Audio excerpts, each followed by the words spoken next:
ত্যাগের পথে আজ থেকে আমিও নাম লিখালাম। এতে কি হবে?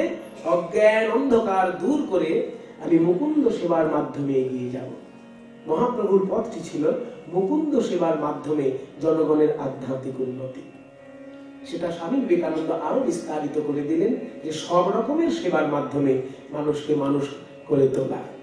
কাজেই মহাপ্রভু সন্ন্যাসী হলেন এবং সন্ন্যাসী হয়ে তার যে বিরহ, সেই বিরহের অনেক পর আমরা বিষ্ণুপ্রিয়া দেবীর একটা পদ শুনি। গৌরাঙ্গ সন্ন্যাসী হয়ে গেছেন বলে বিষ্ণুপ্রিয়া দেবী যে কিভাবে কাঁদছেন। শয়ন মন্দিরে গৌরাঙ্গ সুন্দর, উঠিলেন রজনী শেষে, মনে দৃঢ় আস লইবেন সন্ন্যাস, ঘুচাবেন সব বেশে। হইছন ভাবিয়া মন্দির তেজিয়া, আইল সুরধুনি তীরে, দুই কর জড়ি নমস্কার করি, পরশ করিলামি। গঙ্গা পরিহরি নবদ্বীপ ছাড়ি কাঞ্চন নগর পথে, করিলা গমন শুনি সর্বজন, বজ্র পড়িল মাথে। যারা জীবনে কাঁদে না সেদিনকে তারাও কেঁদেছিল। পাষাণ সমান হৃদয় কঠিন, সেও শুনি গলি যায়, পশু পাখি ঝুরে গলায় পাথরে, এদাস হলো চনগায়। পশুগুলো কেঁদে উঠেছিল, নবদ্বীপের কুকুরগুলো তো ঘুমায়নি, মানুষ ঘুমোচ্ছে। পৌষ সংক্রান্তি মহাপ্রভু সন্ন্যাস নিয়েছিলেন, এটা জনপ্রসিদ্ধি। তাহলে পৌষ সংক্রান্তির দিন বাঙালিরা কি করে? সুন্দর সুন্দর পিঠে খায়। আর পিঠে খেয়ে যদি একবার বাঙালি লেপের তলায় ঢুকে, সেই বাঙালিটার ঘুম ভাঙবে? ওই জন্য মহাপ্রভু ওই দিনটাকেই বেছে দিলেন, এই বাঙালিরা পিঠে খেয়ে লেপের তলায় ঢুকবে, আমি সেই ফাঁকে নদিয়া ছাড়বো, যাতে আমাকে বাধা দিতে কেউ না আসে। সমস্ত মানুষ ঘুমলে কি হবে? কুকুরগুলো তো ঘুমায়নি। তারা মহাপ্রভুর পায়ের কাছে লুটোপুটি খাচ্ছে, প্রভু আমাদেরকে ছেড়ে যেও না। একদল পাখি নেমে এলো, হরি। কিছু কিছু মানুষ হরি বললো না বলে তুমি নদিয়া ছেড়ে দেবে? আমরা পাখিরা আছি কি করতে? আমরা তোমাকে নাম শোনাবো। তাই বদকর্তা বলছেন, পশু পাখি ঝুরে, ঝুরে মানে কাঁদে, পশু পাখি ঝুরে গলায় পাথরে, দাস হলো চনগায়। সমস্ত পাখি যখন গৌর গৌর বলে কাঁদছে, বিষ্ণুপ্রিয়া দেবী যে ঘরে শুয়েছিলেন সেই ঘরের লাগোয়া একটি গাছে পেঁচার বাসা ছিল। পেঁচা, একটি পেঁচা ভাবলো সব পাখি কাঁদছে, আমি কাঁদবো না। যেই পেঁচাটি গৌর বলে কাঁদতে গেল, তার কর্কশ কণ্ঠস্বর বিষ্ণুপ্রিয়ার কানে এসে লাগলো। বিষ্ণুপ্রিয়া একটু আগেই মহাপ্রভুকে সাজিয়ে দিয়েছেন, গলায় মালা, কপালে চন্দন, চরণে সোনার নূপুর। ভাবলেন পেঁচার ডাকের এই ভয়ঙ্কর অবস্থায় আমি মহাপ্রভুর চরণটি জড়িয়ে ধরি। চরণ জড়িয়ে ধরে দেখতে গেলেন সোনার নূপুর আছে, কিন্তু সোনার চরণ নাই। তাই হেথা বিষ্ণু প্রিয়া চমকি উঠিয়া, পালঙ্কে বুলায় মহাপ্রভু না দেখিয়া কাঁদিয়া কাঁদিয়া, প্রভু না দেখিয়া বলে কি হলো রে? বলি হায় হায় আমার কি হলো রে? বলি হায় হায় আমার কি হলো রে? প্রভু না দেখিয়া কাঁদিয়া কাঁদিয়া, শিরে করে করালা বলেই তো প্রভু সোনার নূপুর, এই তো গলার হার। ওরে সোনার নূপুর রে, আমি কত যত্ন করে তোরে প্রভুর চরণে পরাইয়েছিলাম। রুনু ঝুনু করে বাজবি বলে, শুধু বাজবি বলে নয়, এই দুঃখিনীর কথা ওই রানা চরণে জানাবি বলে। কিন্তু নূপুর রে, তুই তো আমার কথা রাখলি না। সোনার নূপুর কেন বাজলি না রে? সোনার নূপুর কেন বাজলি না রে? একবার বিষ্ণু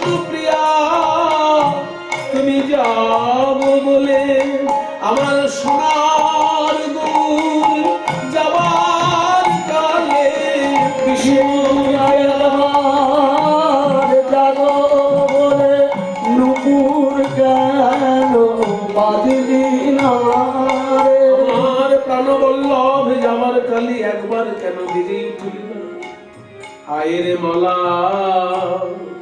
আমি তোকে যতন করে গেঁথেছিলাম, প্রভুর পরিসর হিয়ার পরে দুলবি বলে।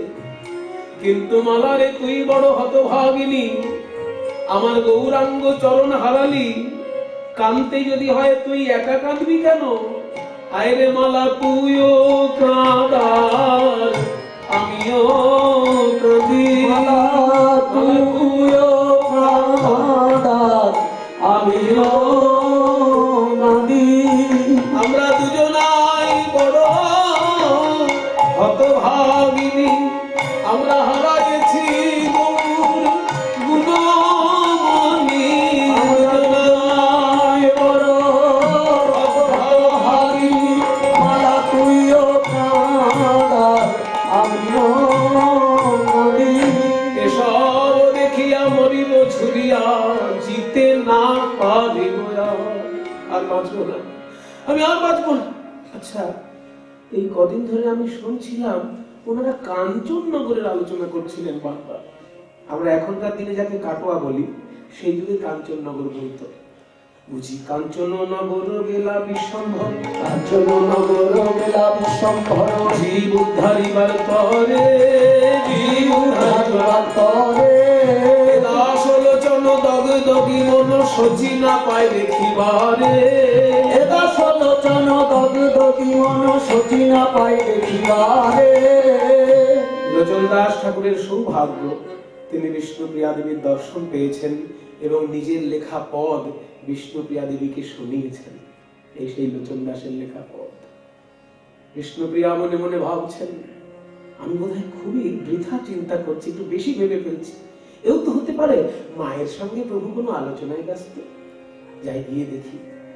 সচির মন্দিরে আসি, দুয়ারের পাশে বসি, অতি ধীরে ধীরে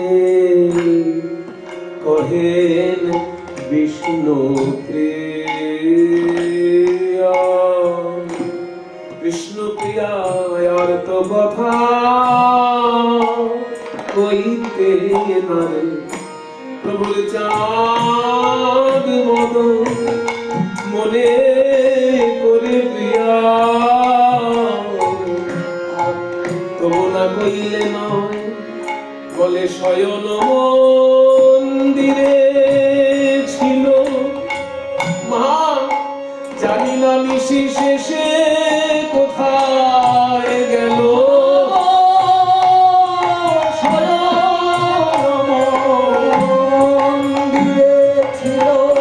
আমার প্রভু নিশি গেল জাগরণে, আমার শনে কৃষ্ণ কথায় আলাপনে। নিশি গেল জাগরণে, কৃষ্ণ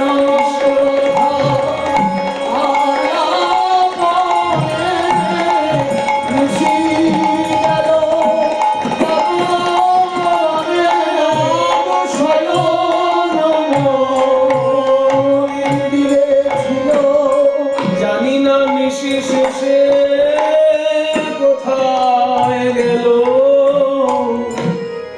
মোর মুন্ডে বজ্র পাড়িয়া। মা, মা, তোমার বৌমার মাথায় বাজ পড়েছে। মা, বাজ, আর তুমি ঘুমাচ্ছ। এখন গৌরাঙ্গ জাগয়ে নিদ্রা নাহি দুনয়নে। গৌরাঙ্গ সদাই আমার হিয়ায় জাগে, ওই নবনট বনবেশ, চাতুর চিকুর কেশ। নবনট বনবেশ, চাতুর চিকুর কেশ, সদাই আমার হিয়ায় জাগে। গৌরাঙ্গ যাবয়ে মনে নিদ্রা নাহি দুনয়নে। এই কথা শুনিয়া উঠিল সচিমাতা। আমার সচিরানী পাগলি সচিরানী আজ হারায়ে গৌর গুণমণি মায় আমার যেন মনি হারা ফণি হারায়ে গৌর গুণমণি সচিরানী পাগলি। ও মা কি সব অলক্ষণে কথা বলছো? আমার নিমাই কোথায় যাবে আমাকে ছেড়ে? হতেই পারে না। আসলে জানো ও খুব দুষ্ট হয়েছে। আমার যত বয়স বাড়ছে তত আমার সঙ্গে যেন দুষ্টুমি শুরু করেছে। ও বোধহয় খাটের তলায় লুকিয়ে আছে। প্রদীপের আলোটা একটু জোর করো তো মা, খাটের তলায় দেখো তো এই নিমাই লুকিয়ে আছে কিনা। বাৎসল্যময়ী মা ভাবছেন এখনো নিমাই সেই ছোট্ট ছেলেটি আছে। তুরিতে জ্বালিয়া বাতি দেখিলে নীতি উতি তুরিতে জ্বালিয়া বাতি দেখিলে নীতি উতি কোনো ঠাঁই উদ্দেশ্য না পাইয়া কোনো ঠাঁই উদ্দেশ্য না পাইয়া বিষ্ণু প্রিয়া বৌমা বৌমা তাহলে কি তোমার সন্দেহই ঠিক হলো? আমায় ধরো বৌমা, আমি দাঁড়াতে পারছি না।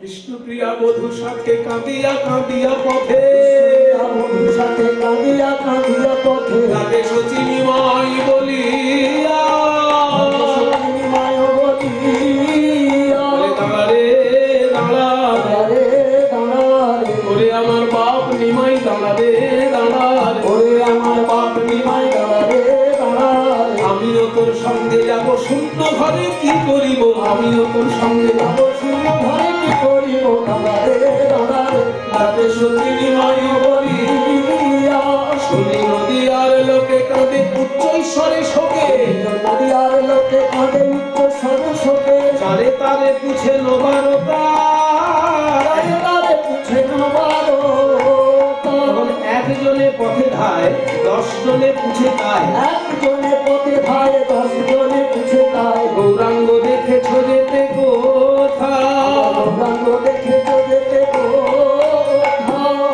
কাটোয়ার দিক থেকে একটা লোক আসছে তখন নবদ্বীপে।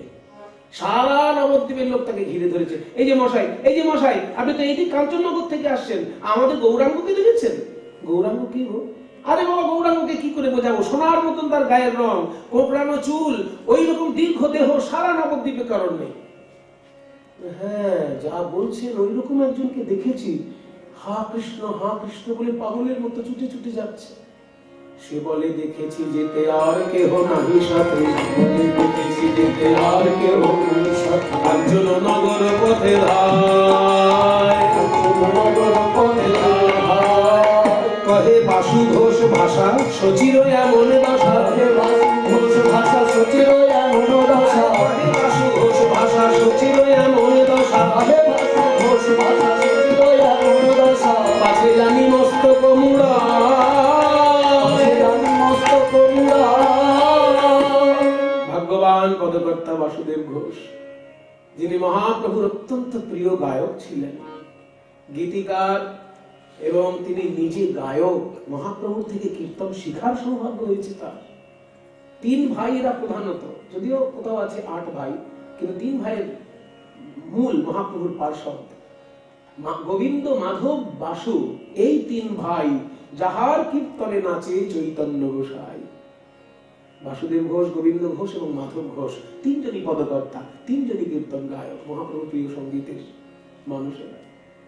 তাই তার নিজের লেখা কহে বাসু ঘোষ ভাষা সচির এমন দশা, এই অবস্থাতেই মায়ের এই অবস্থা, এখনই মায়ের পাগল পারা অবস্থা। এই মস্তক মুন্ডনের কথা যদি শুনেন মায়ের কি হবে? কহে বাসু ঘোষ ভাষা সচির এমন দশা, পাছে জানি মস্তক মুড়ায়। এই যে সচিমা কাঁদছেন, এই সচিমায়ের কান্নার একটি গান পূর্ববঙ্গের ঘরে ঘরে প্রচার আছে। যেহেতু সচিমা পূর্ববঙ্গের মেয়ে, সেই জন্য পূর্ববঙ্গের বিশ্বাস যে সচিমা আমাদের দেশের বৌমা, আমাদের দেশের মেয়ে, সেই জন্য আমাদের দেশের ভাষাতেই উনি কথা বলতেন। সত্যিই সচিমা শ্রীহট্টের ভাষায় কথা বলতেন, এবং তার জন্য গৌরাঙ্গ মহাপ্রভু শ্রীহট্টের ভাষা নিয়ে অনেক সময় রসিকতা করতেন সচিমায়ের সঙ্গে। তাই পূর্ববঙ্গের ভাষায় এই গানটি, তাদের বিশ্বাস যে এই গানেই সচিমাকে গেছিলেন। নিমা দাঁড়াবে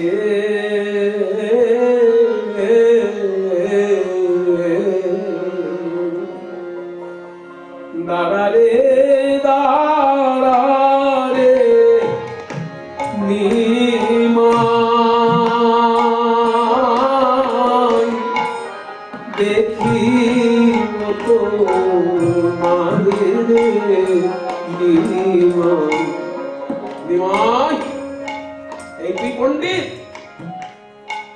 রাম যখন বনে গেল নিমাই, সঙ্গে নিল সীতা।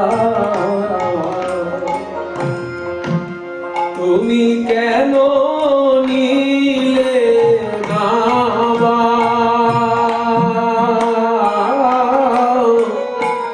বিষ্ণু প্রিয়া বধূ মাতারে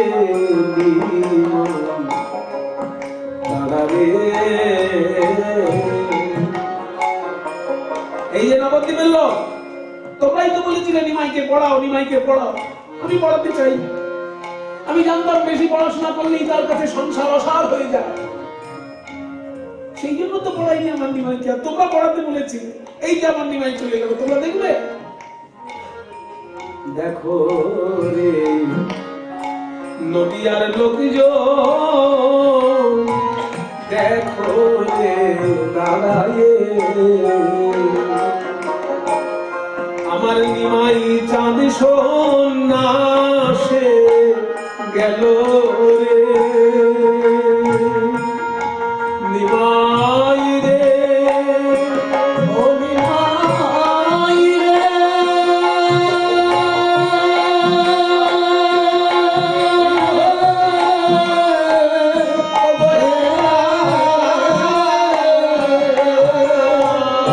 আমার নিমাই চাঁদ সন্ন্যাসে গেল জননী সারিয়া রে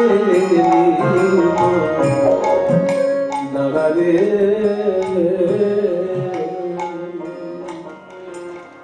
কেশব ভারতীর কাছে গিয়ে মহাপ্রভু সন্ন্যাস গ্রহণ করলেন। নতুন নাম হলো শ্রীকৃষ্ণ চৈতন্য মহাপ্রভু। আজ হইতে নাম তোমার শ্রীকৃষ্ণ চৈতন্য। কৃষ্ণ নাম দিয়া জীবের করাও চৈতন্য। দেখুন আপনারা, কল্পতরু উৎসবে শ্রীরামকৃষ্ণদেব কি বলেছিলেন 1 জানুয়ারিতে? কি আর বলবো, তবে তোমাদের চৈতন্য হোক। এই চৈতন্য করানোর লক্ষ্যেই রামকৃষ্ণের আশা, চৈতন্যের করানোর লক্ষ্যেই স্বামীজির সারা পৃথিবীতে ধর্ম প্রচার, এবং চৈতন্যের লক্ষ্যেই কিন্তু শ্রী চৈতন্য মহাপ্রভু সন্ন্যাস গ্রহণ। লক্ষ্য সবার এক, all great men think alike. যার জন্য মহাপ্রভুর নামকরণের মধ্যেই চৈতন্য। আজ হইতে নাম তোমার শ্রীকৃষ্ণ চৈতন্য, কৃষ্ণ নাম দিয়া তুমি জীবের করাও চৈতন্য। বর্ধমান জেলার একজন ভক্ত, ঘোড়ানসি গ্রামে বাড়ি। তার অদ্ভুত সাধনা, শ্রীমদ ভাগবতকে সে মনে প্রাণে ভালোবাসে, অথচ সারা রাত্রি ধরে কালী পুজো করে। পাড়ার লোক কিছুতেই মেনে নিতে পারে না। আরে মশাই, একই লোক কালী পুজো করছে, আবার ভাগবতের শ্লোকও বলছে। ঠিক আছে, শোনো ঠাকুর, আমাদের পাড়ায় এবার কালী পুজো হবে, তোমাকে পুজো করতে হবে। নিশ্চয়ই করবো ভাই, কিন্তু পাঁঠা বলি হবে অনেকগুলো। ওইটি তো আমি পারবো না। আমি মাকে জবাবগুলো নিশ্চয়ই দেবো, কিন্তু জীবের রক্ত মাখানো জবাব আমি দিতে পারবো না। আমি যে দিন রাত ভাগবত পড়ি ভাই। ও ঠাকুর, তোমার তত্ত্ব কথা তোমার পকেটে রেখে দাও। আমাদের পাঁঠা বলির কালী পুজো যদি না করো, এই গ্রামে তোমার থাকা হবে না। এরকম ধমক যখন শুনলেন, সাধনাকে হৃদয়ের মাঝে বজায় রাখার জন্য ঘোড়ানসি গ্রাম ত্যাগ করলেন রঘুনাথ উপাধ্যায়।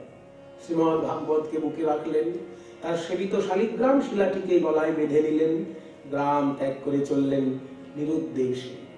ঘুরতে ঘুরতে গঙ্গা পার হয়ে চলে এলেন বরাহনগর। একটি জোড়া নিম গাছের নিচে নির্জন একটি স্থান, সাক্ষেপের ভয়ে লোকে সেখানে যায় না, তাই তিনি সেখানে বেছে নিলেন কৃষ্ণ সাধনা। কবে আমি দেখা পাবো কৃষ্ণ? কৃষ্ণ কি আদৌ কোনোদিন দেখা দেবে আমাকে? ওই যে মিষ্টি বর্ণনা দিয়েছে ভাগবতে কৃষ্ণকে দেখতে কেমন। বরহা পীড়ম নটবর বপুঃ করণयो করণিকারম, বরহা পীড়ম নটবর বপুঃ করণयो করণিকারম, বিধর্বাসো কনকং কৃষ্ণ জয়ন্তীং চ মালাম, গন্ধাং वेणोलहरसुदया पूजयन् गोपवृन्दे, वृन्दारण्यं स्वपदरमण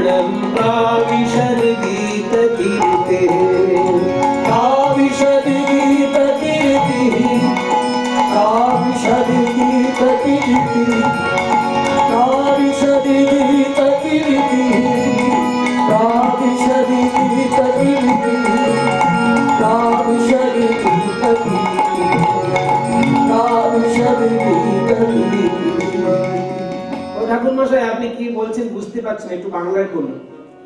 বারহা পীড়ম, তার মাথায় রয়েছে ময়ূরের পালকের চূড়া। নাটাবারা বাপুহু, এমন ভঙ্গিতে দাঁড়িয়ে আছে যেন কত নাচ দেখাবে।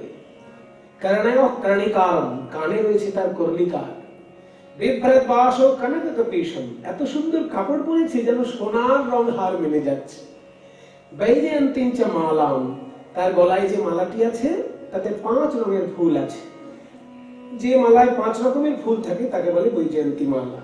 পঞ্চপুষ্পে বিনির্মিতা বৈজয়ন্তী ইতি স্মৃতা, আজানুলম্বিতা মালা বনমালেতি কথিতা। যে মালা গলা থেকে হাঁটু অবধি দোলে তাকে বলে বনমালা, আর যে মালায় 5 রকমের ফুল থাকে তাকে বলে বৈজয়ন্তী মালা। বৈজয়ন্তীং চ মালাম গন্ধাবেণোরদন সুধয়া পূরয়ন গোপবৃন্দে। রন্ধ্রাণ বেণো মানে বাঁশির ছিদ্রগুলিকে অধর সুধয়া পূরয়ন। দেখুন ভাগবতের কি সুন্দর ভাষা। আমরা বলে বলতাম কৃষ্ণ বাঁশিতে ফুঁক দিচ্ছে, কিন্তু ভাগবতের ভাষা কি, যে বাঁশির ছিদ্রগুলিকে কৃষ্ণ যেন অধরের সুধা দিয়ে পূর্ণ করে চলেছেন। রন্ধ্রাণ বেণোরদন সুধয়া পূরয়ন গোপবৃন্দে। বৃন্দারণ্যম, বৃন্দাবন, স্বপদরমণম, তার প্রিয় স্থান। প্রাবিশৎ, প্রবেশ করলেন। গীত কীর্তি, যার কীর্তি লোকে গান করে। ও ঠাকুর, তুমি কি সেই বৃন্দাবনের কথা ভেবে কাঁদছো? কৃষ্ণ দর্শন, কৃষ্ণকে দেখার যদি তোমার ইচ্ছা থাকে বৃন্দাবন যাওয়ার দরকার নেই। নবদ্বীপে নিমাই তো কৃষ্ণ। হ্যাঁ নিমাই, হ্যাঁ নিমাই কৃষ্ণ। নিমাইয়ের কথা শুনে রঘুনাথ উপাধ্যায় উন্মাদ হয়ে গেলেন, ছুটে গেলেন নবদ্বীপে। দেখেছিলেন শ্রীবাস অঙ্গনে প্রেম ও সংকীর্তন। গৌরের কাছে হাত জোড় করে বললেন, নিমাই আমায় দীক্ষা দাও।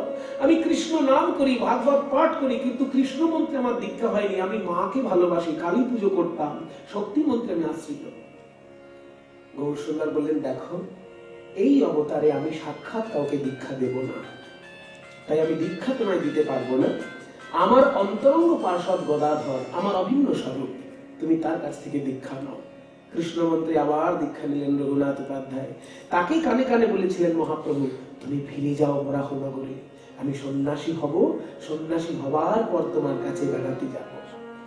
সেই কথা শুনে মনের আনন্দের আর সীমা নেই। রঘুনাথ উপাধ্যায় চলে এসেছিলেন বরাহনগরে, দিনরাত ভাগবত সেবায় ডুবে থাকতেন। আর ওদিকে সন্ন্যাস নিয়ে মহাপ্রভু পুরীধামে চললেন। পুরীধামে চলেছেন জগন্নাথ স্বামী নয়ন বদনামি ভবদূরে। জগন্নাথ স্বামী নয়ন বদনামি ভবদূরে। কালিন্দ তটৌ সঙ্গীত ধরলো গুলাভিরে নারী বদন কমল স্বাদ মধুপ। রমা শম্ভো রামামরপতি গণেশার্চিত পদো। জগন্নাথ স্বামী নয়ন বদনামি ভবদূরে। জগন্নাথ স্বামী নয়ন বদনামি ভবদূরে। জগন্নাথ ক্ষেত্রে গিয়ে মহাপ্রভু দক্ষিণ ভারত ভ্রমণে গেলেন। দক্ষিণ ভারত সম্পূর্ণ করে এসে তার ইচ্ছা হলো বৃন্দাবন যাব, কিন্তু অবশ্যই বাংলা হয়ে যাব। লোকে জিজ্ঞেস করলো, পুরী থেকে সরাসরি বৃন্দাবন যাওয়া তো কম রাস্তা হবে, আবার বাংলা হয়ে কেন যাবে? কেন বাংলায় যাব? দুজন আমাকে বাংলায় টানে, দুজন। গৌড় দেশে হয় মোর দুই সমাশ্রয়, জননী জাহ্নবী এই দুই দয়াময়। দেখুন স্বামীজিরও ঠিক সেই একই ব্যাপার। গঙ্গার তীরে বেলুড় মঠ করলেন, প্রতিবারই যতবার জয়ধ্বনি দেন বলেন গঙ্গা মাই কি যায়।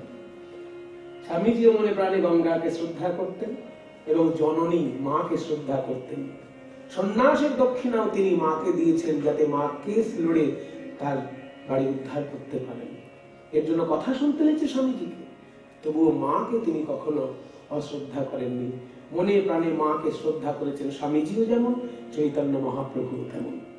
তাই চৈতন্য মহাপ্রভু বলেছেন যে আমি বাংলায় যাব দুজনের কারণে, গৌড় দেশে হয় মোর দুই সমাশ্রয়, জননী জাহ্নবী এই দুই দয়াময়। তাই বাংলায় যখন তিনি এলেন, রূপ সনাতনকে উদ্ধার করলেন, আবার ফিরে চললেন পুরী ধামে, কারণ বৃন্দাবন তার যাওয়া হলো না। সনাতন বললেন, প্রভু এখন রাজনৈতিক পরিস্থিতি খুবই খারাপ, আপনি রাজপথে বৃন্দাবন যাবেন না, আপনি জঙ্গলের মধ্যে দিয়ে বৃন্দাবন যাবেন, কোনো অসুবিধা হবে না। এবং সনাতন যেহেতু বুদ্ধিমান রাজনীতির মানুষ, সারা জীবন প্রধানমন্ত্রিত্ব করেছেন বাংলায়, তাই তার পরামর্শ মেনে নিলেন মহাপ্রভু। পুরী হয়েই তিনি বৃন্দাবন যাবেন ভাবলেন, আবার পুরীতে ফিরে চলেছেন। সেই ফিরে যাবার সময়টা হচ্ছে 1515 খ্রিস্টাব্দ। 1510 খ্রিস্টাব্দে মহাপ্রভু সন্ন্যাস নিলেন, পুরীতে গিয়ে 2 বছর দক্ষিণ ভারত ঘুরে আসলেন, তারপরে বৃন্দাবন যাবেন ভাবলেন, এসে বাংলায় চলে এলেন। এই বাংলা থেকে যখন ফিরে যাচ্ছেন পুরীতে, সেই সালটা হচ্ছে 1515 খ্রিস্টাব্দ। আর সেই যাবার সময় পানিহাটিতে রাঘব পণ্ডিতের বাড়িতে মহাপ্রভু বিশ্রাম নিচ্ছেন। এই রাঘব পণ্ডিতের বাড়ি প্রভুর খুব প্রিয়। তিনি বলেছেন যে আমি 4টি জায়গায় অবশ্যই থাকবো, তোমরা 4 জায়গায় আমাকে সব সময় পাবে। কোথায়? শচীর রন্ধনে আর নিতাই নর তলে, 4টি জায়গায় আমি অবশ্যই থাকবো। শ্রীবাস অঙ্গনে আর রাঘব ভবনে। শ্রীবাস অঙ্গন, যেখানে প্রথম জনগণের কল্যাণের জন্য কীর্তনকে আন্দোলন হিসেবে গ্রহণ করা হয়, সেই শ্রীবাস অঙ্গন। শচী মায়ের রান্না এবং রাঘব পণ্ডিতের বাড়ি আর নিত্যানন্দ যেখানে নাচবে, এই 4টি জায়গায় আমি অবশ্যই উপস্থিত থাকবো। তাই রাঘব ভবনে রাঘব পণ্ডিতের বোন দময়ন্তী দেবী পুত্রের মতো স্নেহ করতেন মহাপ্রভুকে। সেই জন্য উপবাস করলেন একাদশী। এই যে চৈত্র মাসের কৃষ্ণপক্ষের যে একাদশীটা গেল, এই একাদশীতে উপবাস করলেন। আর উপোস করেছেন নিমাই, তাকে না খাইয়ে ছাড়ে, না খাইয়ে ছাড়বে না দময়ন্তী। তাই একাদশীর পরের দিন ভালো করে সেবা দিলেন দময়ন্তী। সেই প্রসাদ পাওয়ার পর গৌরাঙ্গ মহাপ্রভু নৌকা যোগে বরাহনগরে আসছেন ওই পানিহাটি থেকে। এদিকে রঘুনাথ উপাধ্যায় যখনই শুনতে পেয়েছেন যে আমার প্রভু আসবেন, আনন্দের সীমা নেই। আসবে আমার গোরা বরাহনগরে, আসবে আমার গোরা বরাহনগরে, ওরা জগজ্জনচিত চোরা, আসবে আমার গোরা, গোরা জগজ্জন চোরা, আসবে আমার গোরা বরাহনগরে, আসবে আমার গোরা। ওর আমার হরি নামে ভুবন ভাসাইবে, গৌর হরি নামে ভুবন ভাসাইবে, ওরে দেখবি যদি আয় রে তোরা, আসবে আমার গোরা বরাহনগরে, আসবে আমার গোরা। এই মতে পানিহাটি গ্রাম ধন্য করি, চৈতন্য ভাগবতে এবার বর্ণনা শুরু হলো।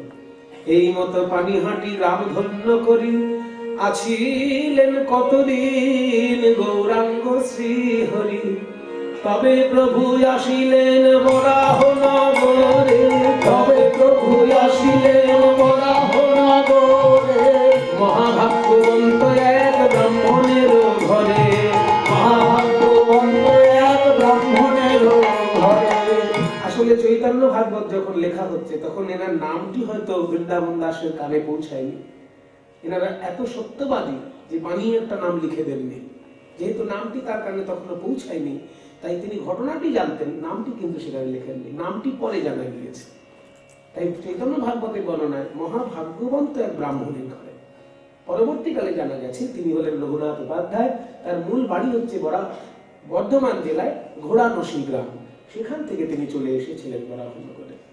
সেই ব্রাহ্মণ হয় পণ্ডিত ভাগবতে, সেই ব্রাহ্মণ হয় পণ্ডিত ভাগবতে, মহাপ্রভু দেখি ভাগবত লাগিলা পড়িতে, মহাপ্রভু দেখি ভাগবত লাগিলা পড়িতে। মহাপ্রভু যখনই এসেছেন নৌকা করে নেমেছেন, পা ধোয়াতে যাচ্ছে রঘুনাথ উপাধ্যায়, প্রভু বলছেন আমি ওসব দরকার নেই, ওগুলোর জন্য আমি তোমার কাছে আসিনি, তুমি যে জিনিসটায় সিদ্ধি লাভ করেছো সেই ভাগবতের কথা আমায় শোনাও। আপনারা শুনলে অবাক হয়ে যাবেন, এই বরাহনগর কিন্তু একই ভূমি যেখানে 500 বছর আগে মহাপ্রভু ভাগবত শোনার জন্য ছুটে এসেছিলেন, এবং শ্রীরামকৃষ্ণদেব দক্ষিণেশ্বর থেকে একটা লণ্ঠন নিয়ে ছুটে আসতেন বরাহনগরে ভাগবত শুনতে। যে বাড়িতে বরাহনগরে তিনি আসতেন ভাগবত শুনতে, সেই বাড়িটা হচ্ছে আলমবাজার মোড় থেকে বনহুগলি যাবার যে রাস্তাটা, ওই রাস্তাটায় দেশবন্ধু যে রাস্তাটা, মানে আলমবাজার মোড় থেকে বনহুগলি, এই রাস্তাটার মধ্যে আপনারা বনহুগলি থেকে আলমবাজারের দিকে গেলে বরানগর মিউনিসিপালিটির একটু পেরিয়েই বাঁ দিকটায় কালীতলা মাঠ পড়ে। ওই কালীতলা মাঠের আগে একটা বাড়িতে দেখবেন ডান দিকে লেখা আছে পদরেণু। যেহেতু শ্রী রামকৃষ্ণ দেবের পদরেণু ওই বাড়িতে পড়েছিল, তাই নাম লেখা আছে পদরেণু। ওই বাড়িতে কোনো একজন ভাগবতের পণ্ডিত মানুষ থাকতেন। শ্রী রামকৃষ্ণদেব দক্ষিণেশ্বর থেকে লণ্ঠন নিয়ে আসতেন তার কাছে ভাগবত শোনার জন্য। কি আশ্চর্য একটা মিল পাওয়া যায়, ইতিহাসের পুনরাবৃত্তি দেখা যায়। তাই মহাপ্রভু যখনই এসেছেন, রঘুনাথ উপাধ্যায় পা ধোয়াতে গিয়েছে, মহাপ্রভু বললেন ওসবের জন্য আমি আসিনি, তুমি আমাকে ভাগবত শোনাও। প্রভু দেখিলা ভাগবত লাগিলা পড়িতে, শুনিয়া ভক্তি যোগেরও পঠন, শুনিয়া তাহার ভক্তি যোগেরও পঠন, আবিষ্ট হইলা গৌরচন্দ্র নারায়ণ। ভক্তি যোগের পঠন বলা আছে, কিন্তু পরবর্তীকালে বরানগরের প্রসিদ্ধি যেটা 500 বছর ধরে লোকের বিশ্বাস, যে ওইখানে মহাপ্রভু ভাগবতের রাসলীলার অন্তর্গত গোপী গীত শ্রবণ করেছিলেন। তার কয়েকটি শ্লোক আমি একটু আপনাদের কাছে আস্বাদন করব। তার একটা বন্দনা গান আছে, সেই বন্দনা গানের সঙ্গে সেই শ্লোকগুলি আমরা গাই।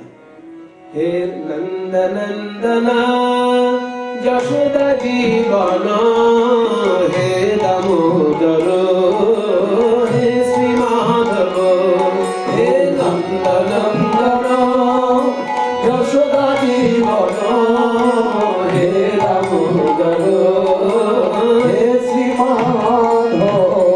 জয়তি তেধিকং জন্ম নাম জয়ত ইন্দিরা শাশ্বরত্রী, দৈত দৃশ্যতা দীক্ষুতামতা স্বধৃতা শব স্বাং বিচিন্যতে নন্দনন্দন যশোদা জীবন, হে দামোদর, হে শ্রী মাধব।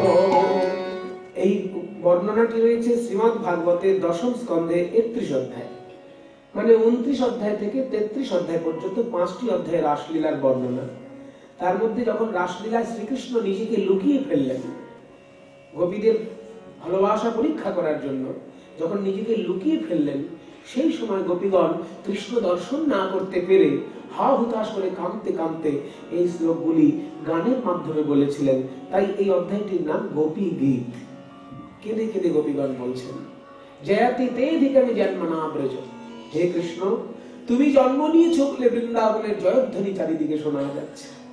শ্রয়াতা ইন্দিরা, স্বয়ং মা লক্ষ্মী এখানে আশ্রয় করে বসে আছেন, গোপী হবার চেষ্টা করছেন। শাশ্বদাত্রী দ্বৈত, হে প্রিয়তম দৃশ্যতাং, একবার দেখা দাও।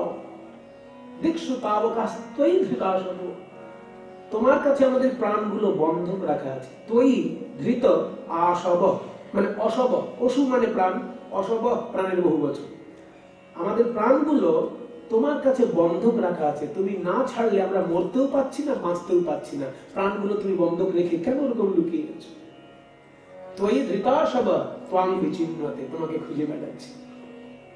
এবার শ্রীকৃষ্ণ বলছেন যে বাবা, এরকম ভাবে আমাকে দোষ দিয়ে দিচ্ছ, আমি তোমাদের প্রাণ কেন ধরে রাখবো? আমি কি এই প্রাণ ধরে রাখা আমার অভ্যাস? আমাকে কেড়ে নেওয়া অভ্যাস লোকের?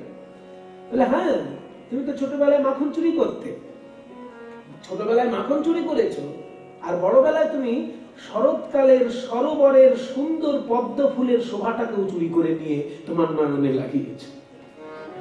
শরদ দাসে সাধু জাত সাত সরসি যোদর শ্রী মুষাদৃশা সুরত নাথকে অশুল্ক দাশিকা বরদ নিধন তো দেহ কিংবধ হে নন্দ নন্দনা যশোদা জীবন হে রামধর হে শ্রীমান।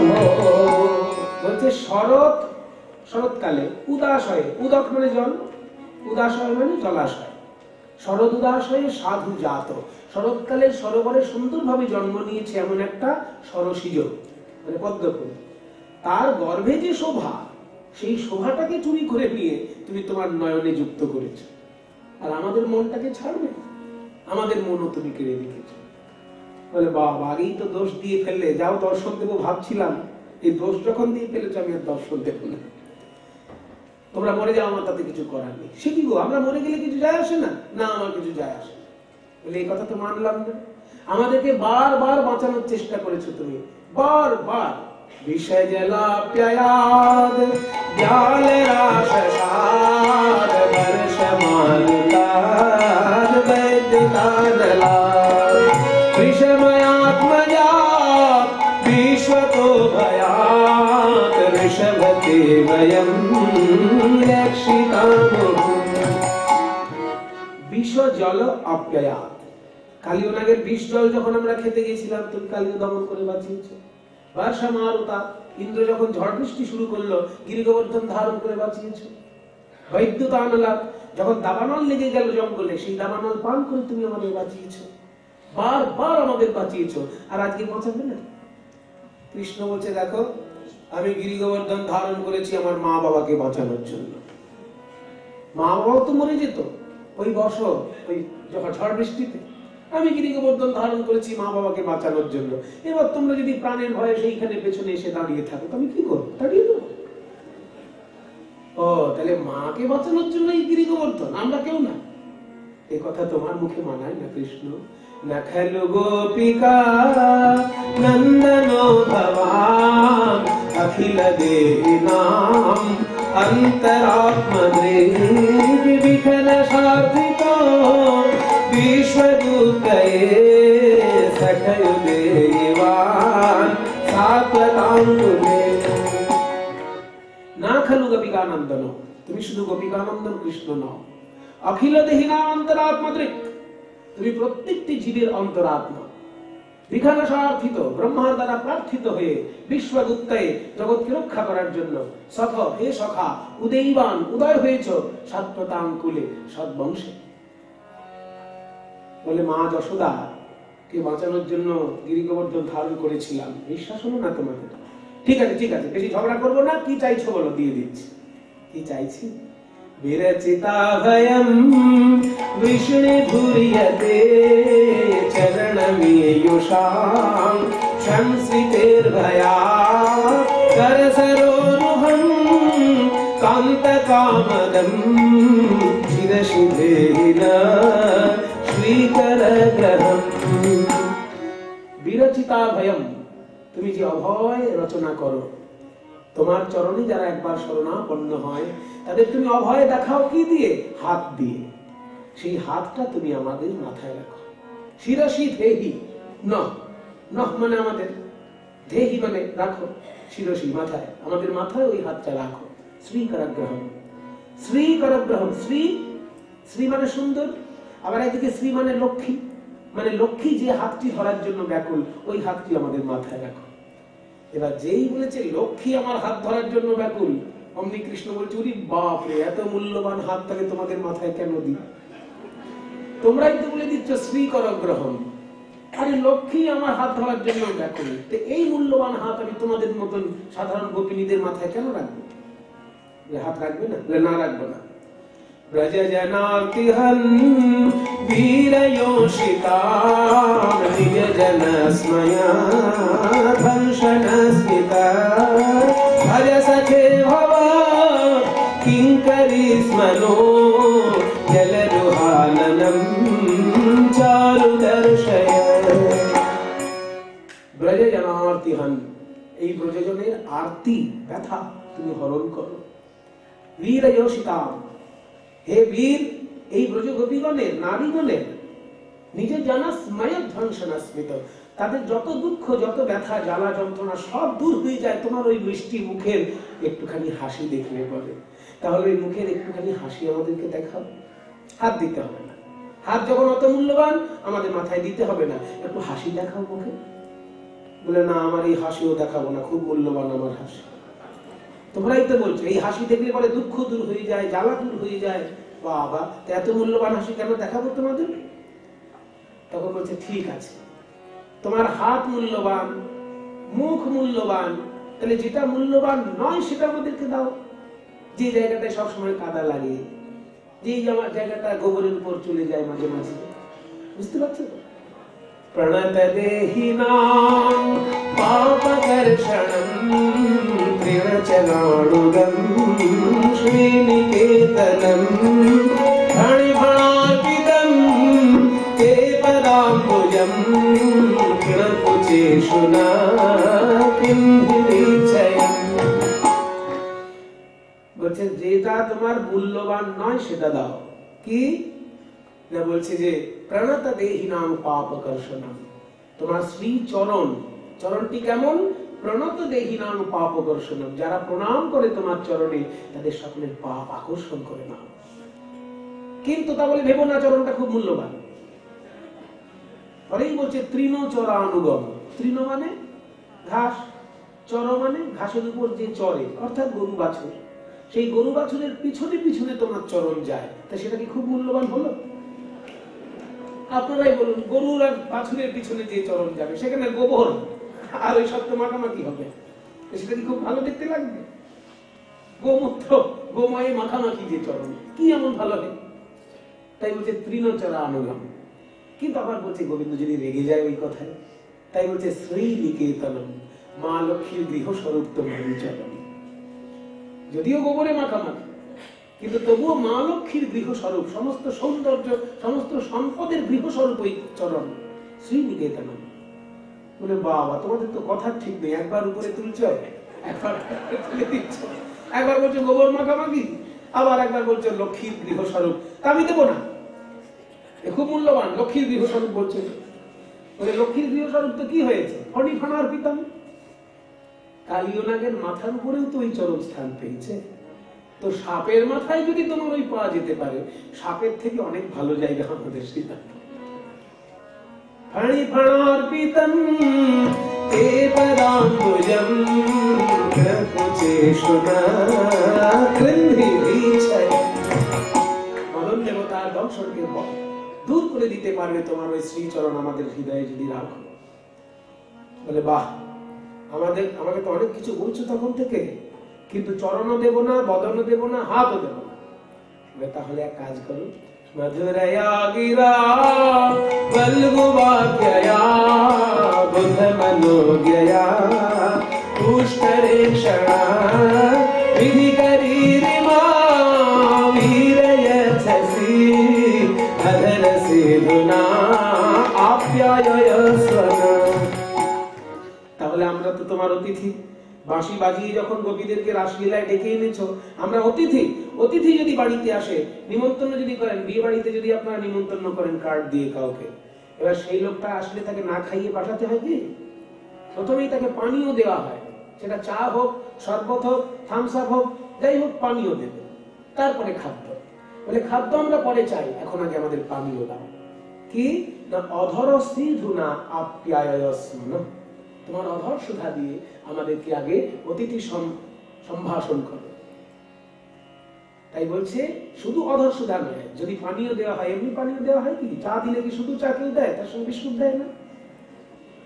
তো অধর সুধা যখন দেবে, তার সঙ্গে যেন বলগু বাক্যয়া মধুরয়া গিরা, যেন মিষ্টি মিষ্টি সুরে স্বরে মিষ্টি মিষ্টি কথাও যেন তার সঙ্গে থাকে, শুধু অর্থ শুনে যেন না হয়।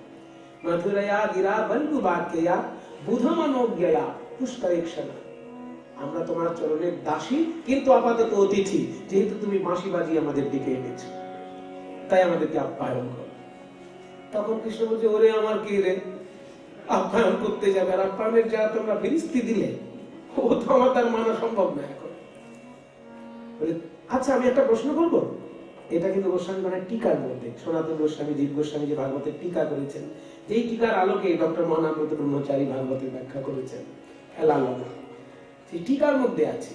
কৃষ্ণ যেন বলছেন যে আমি শুনেছি যদি কেউ কাউকে ভালোবাসে তাকে না দেখলে মরে যায়। ওই যে বলছে না যে অবৈতব কৃষ্ণ প্রেম যিনি জাম্বনদ হেম, সেই প্রেম নিলোকে না হয়, যদি হয় যোগ না হয় বিয়োগ, আর বিয়োগ হইলে কেহ না জি হয়। কেউ কাউকে ভালোবাসলে না দেখলে মরে যাবার কথা। তো এখন পর্যন্ত তোমরা তো মরে যাওনি, যেহেতু এতক্ষণ পর্যন্ত আমায় না দেখে ভালোই বেঁচে আছো, এতে প্রমাণ হয় তোমরা কেউ আমায় ভালোবাসো।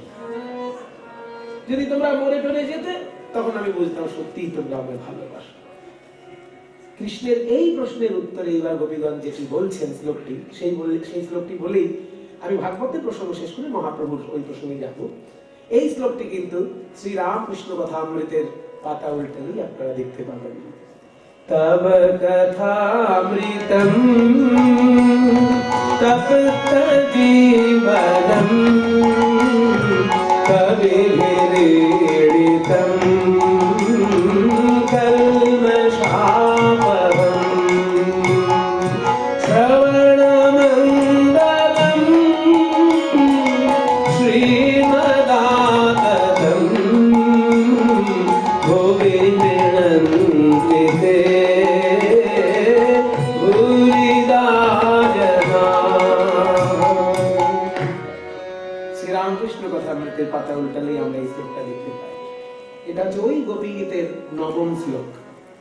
বলছে, হে কৃষ্ণ, তুমি বলছো আমরা এখনো মরে যাইনি কেন? তোমায় ভালোবাসি, যদি মরে যেতাম তবে প্রমাণ হতো আমরা ভালোবাসি, এই তো বলছো।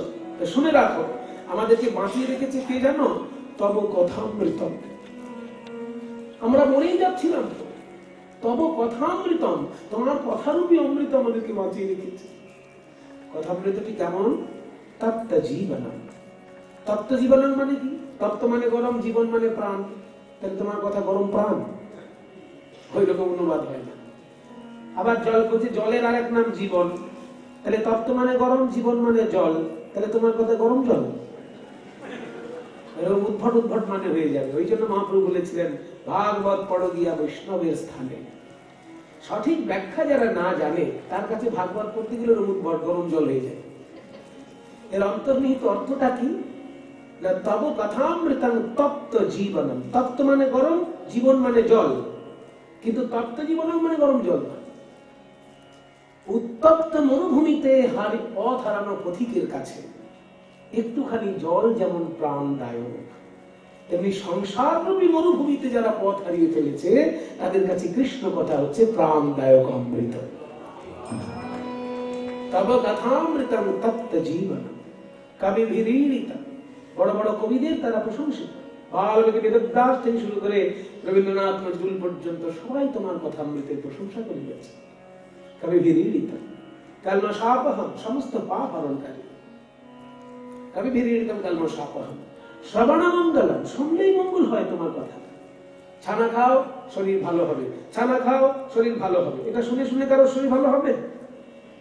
যদি ছানাটা খায় তবে শরীর ভালো হবে। কিন্তু হরি বলো হরি বলো হরি বলো ভাই, এটা শুনে যদি কেউ হরি নাও বলে, শুনলেই তার মঙ্গল হয়ে যায়। তাই বলছে শ্রবণ মঙ্গল, শুনলেই মঙ্গল, আর পালন করলে তো আরো বেশি মঙ্গল। শ্রবণ মঙ্গল শ্রীমদাততম, প্রেম ধনে পরিপূর্ণ তোমার এই কথা। ভবি গৃণন্তিতে, যারা জগতে প্রচার করেন তারা হলেন ভূরিদা জনা, তারা হলেন সর্বশ্রেষ্ঠ দাতা। ভুবি গৃণন্তিতে ভূরিদা জনা। 19টি শ্লোকের মধ্যে 9টি শ্লোক পরপর আমরা আস্বাদন করলাম। আর এই 9টি শ্লোক পরপর শুনেছিলেন মহাপ্রভু পুরীধামে রাজা প্রতাপরুদ্রের কণ্ঠে। পুরীধামে এই শ্লোকগুলোই উনি আবার শুনেছিলেন প্রতাপরুদ্রের কণ্ঠে। প্রতাপরুদ্রের কণ্ঠে এই শ্লোকগুলো শুনে মহাপ্রভু কি বলেছিলেন জানেন? তুমি মোরে দিলা বহু অমূল্য রতন, মোর কিছু দিবার নাই দিনু আলিঙ্গন। আমি তো সন্ন্যাসী, আমার কাছে তো দেবার কিছু নেই, কিন্তু তুমি ভাগবতের শ্লোক রূপী রত্ন আমাকে উপহার দিলে, তাই আমি তোমাকে আলিঙ্গন দিলাম। সেই শ্লোকই আবার বরাহনগরের মাটিতে মহাপ্রভু শুনছেন। তাই যখন শুনলেন, চৈতন্য ভাগবত কি সুন্দর বলছেন, শুনিয়া তাহার ভক্তি যোগের পঠন, শুনিয়া তাহার ভক্তি যোগের পঠন, আবিষ্ট হইলা গৌর চন্দ্র নারায়ণ, আবিষ্ট হইলা গৌর চন্দ্র নারায়ণ। হেন সে করেন প্রভু প্রেমের প্রকাশ, করেন প্রভু প্রেমের প্রকাশ। আষাঢ় দেখিয়া সর্বলোকে পায় ত্রাস, আষাঢ় দেখিয়া সর্বলোকে পায় ত্রাস। আষাঢ় দেখিয়া হা কৃষ্ণ বলে মহাপ্রভু আষাঢ় দিচ্ছেন মাটিতে, তাই দেখে লোকের ভয় লেগে যাচ্ছে। ভক্তির মহিমা শ্লোক শুনিতে শুনিতে বারে বারে আষাঢ় পাড়েন পৃথিবীতে। তারপর প্রভু কহে এই মতো ভাগবত পড়িতে, কভু নাহি শুনিয়াছি কাহার মুখেতে। চিন্তা করুন আপনারা, সারা ভারতবর্ষ ঘোরা মানুষ, সারা ভারতবর্ষ ঘোরা মহাপুরুষ প্রেমের ঠাকুর শ্রীকৃষ্ণ চৈতন্য মহাপ্রভু, যিনি সারা ভারতের পণ্ডিতদের সঙ্গে আলোচনা করেছেন, তিনি কিন্তু বরানগরের মাটিতে এই কথা বলছেন যে প্রভু কহে এই মতো ভাগবত পড়িতে, কভু নাহি শুনিয়াছি কাহার মুখেতে। অতএব নাম তোমার ভাগবতাচার্য। ওনার আসল নাম ছিল রঘুনাথ উপাধ্যায়, মহাপ্রভু উপাধি দিলেন। অতএব নাম তোমার ভাগবতাচার্য, ইহা বই আর তুমি না করিহ কার্য। অতএব নাম তোমার ভাগবতাচার্য, ইহা বই আর তুমি না করিহ কার্য। প্রভুর মুখে এই পদবী যজ্ঞ শুনি, সবে করিলেন মহা হরি হরি ধ্বনি। মহাপ্রভুর মুখে এই উপাধি শুনে সমস্ত উপস্থিত ভক্তবৃন্দ হরি হরি ধ্বনি করে স্বাগত জানিয়েছিলেন। আজকে সেই শুভ দিন, কারণ পানিহাটি থেকে আজকেই নৌকা যুগে মহাপ্রভুর চিত্র আনা হয়েছে বরাহনগরে, এবং এই সন্ধ্যাবেলায় যেগুলো আমি আপনাদেরকে শোনালাম সংস্কৃত শ্লোক, সেগুলো বরাহনগরে মহাপ্রভুর চিত্রের সামনে গোস্বামীগণ পরিবেশন করে থাকেন। আর এই মহাপ্রভুর লীলা আজকে এই শুভ যুগে যেটি হচ্ছে বরাহনগরে, সেইটিতেই আমরা আজকের মতো লীলা প্রসঙ্গ এইখানে বিশ্রাম দিলাম। হরে কৃষ্ণ কৃষ্ণ কৃষ্ণ হরে হরে, হরে রাম রাম রাম হরে। হরে কৃষ্ণ কৃষ্ণ কৃষ্ণ হরে হরে, হরে রাম রাম